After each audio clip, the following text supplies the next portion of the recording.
welcome back. What I'm doing today, I am oiling up the sewing machine. You got I don't know if you guys can see it, but all these little red indications, I toss a little bit of oil in there. So been doing that. So you're gonna think this is crazy. I don't know if anybody else does this as well, but I use Equal Weld glue or contact cement, contact adhesive.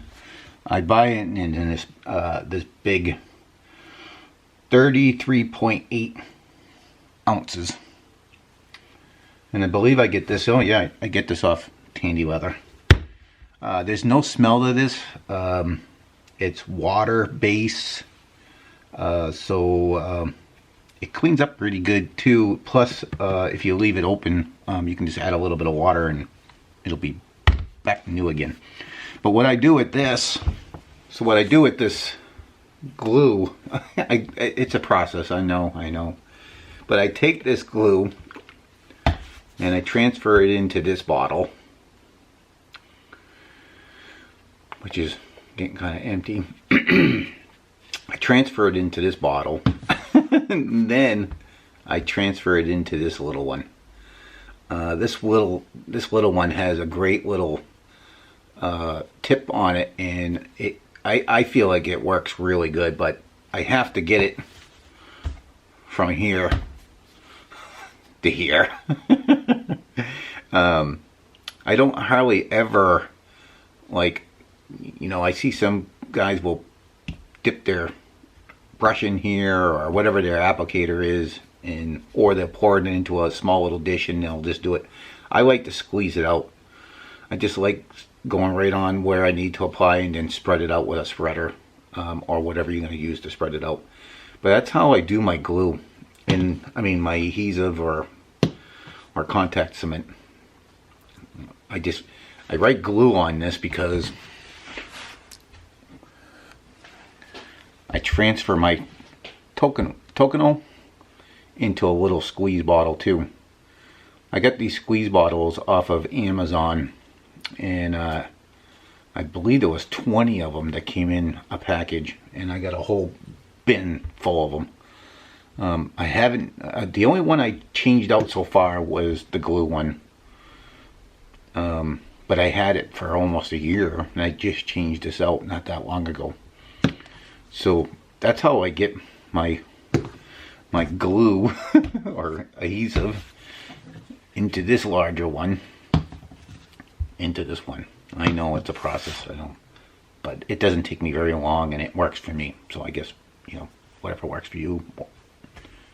I just wanted to share what I do. So one more thing. I know you guys are going to think I'm nuts, but I'm thinking about getting a Glowforge laser printer, or laser, whatever you want to call them. One of those laser machines. I looked at one a few months ago. My wife came across somebody on YouTube. She watches some other different YouTube channels, and she's seen it, and she's like, oh my god, she goes, you should look into this thing. And then I happened to be at a customer's house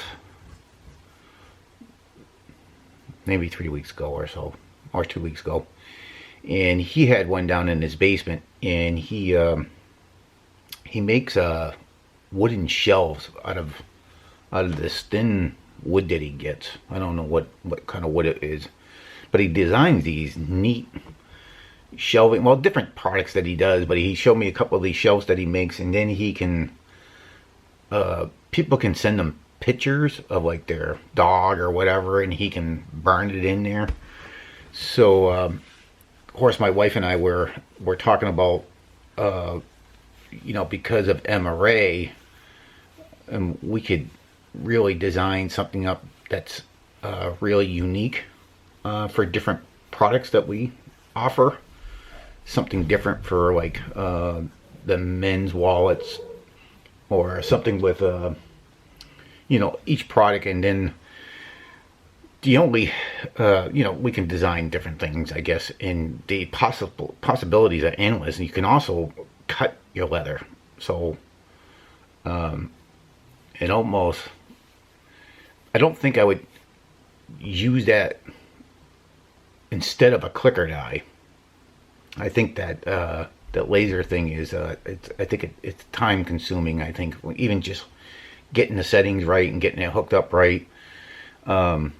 But it's something that's there. That's a possibility on really creating some really unique products. I did go online on your website. I know these things, you have to properly vent these things. I guess they put a lot of exhaust or smoke or something. They even talk about, being in a well vented area. And there's two different options. You can pipe the exhaust to the outside of your house, and I guess they're kind of loud too, by the way. But you can pipe these things into the outside of your house, or they make a vent kit or a vent filter type filter thing that you buy extra that sits on the floor next to the machine, and all the exhaust goes into that. So we would have to determine which way we would want to go that route, because of I really don't like the idea of cutting a big hole or drilling out a big hole in the side of my house where my sill is, and piping it out. Just down the road, if we ever move from here, someone's gonna have, the next homeowner is gonna have to deal with a pipe to the outside of their house. I don't know. I might just go with the filter one, but it's something that we're talking about in the future. Not anytime soon, I don't think, but something that we're going to be doing in the future. And I think it's going to open up a lot of different opportunities for us to be creative with our products. And then we wouldn't be able to come up with any type of design, because neither one of us are really that great with computers. But we have one of my daughter's friends is kind of does that. She's a real she knows how to work on computers and how to design things, and there might be something that we can do with her. She's the one that designed Emma Ray's Maker's Mark, and the one with the angel wings with the ER in it. She's the one that done that. So I actually reached out to her, and she's we're going to be talking about doing another stamp for me, or another design, so I can have another stamp made up. I'm thinking about something a little bit different, so we're in talks with that. So I think she would be able to help us out with the Glowforge, if we get the Glowforge laser printer, or whatever you want to call it. But yeah, I just wanted to share the people have asked me about the adhesive that I use. It's EcoWeld, and I go through the process of transferring here into here. It works for me. So that's all I got for you guys again today. It's a small, short one, quick one, and I guess I'll catch you guys in the next one.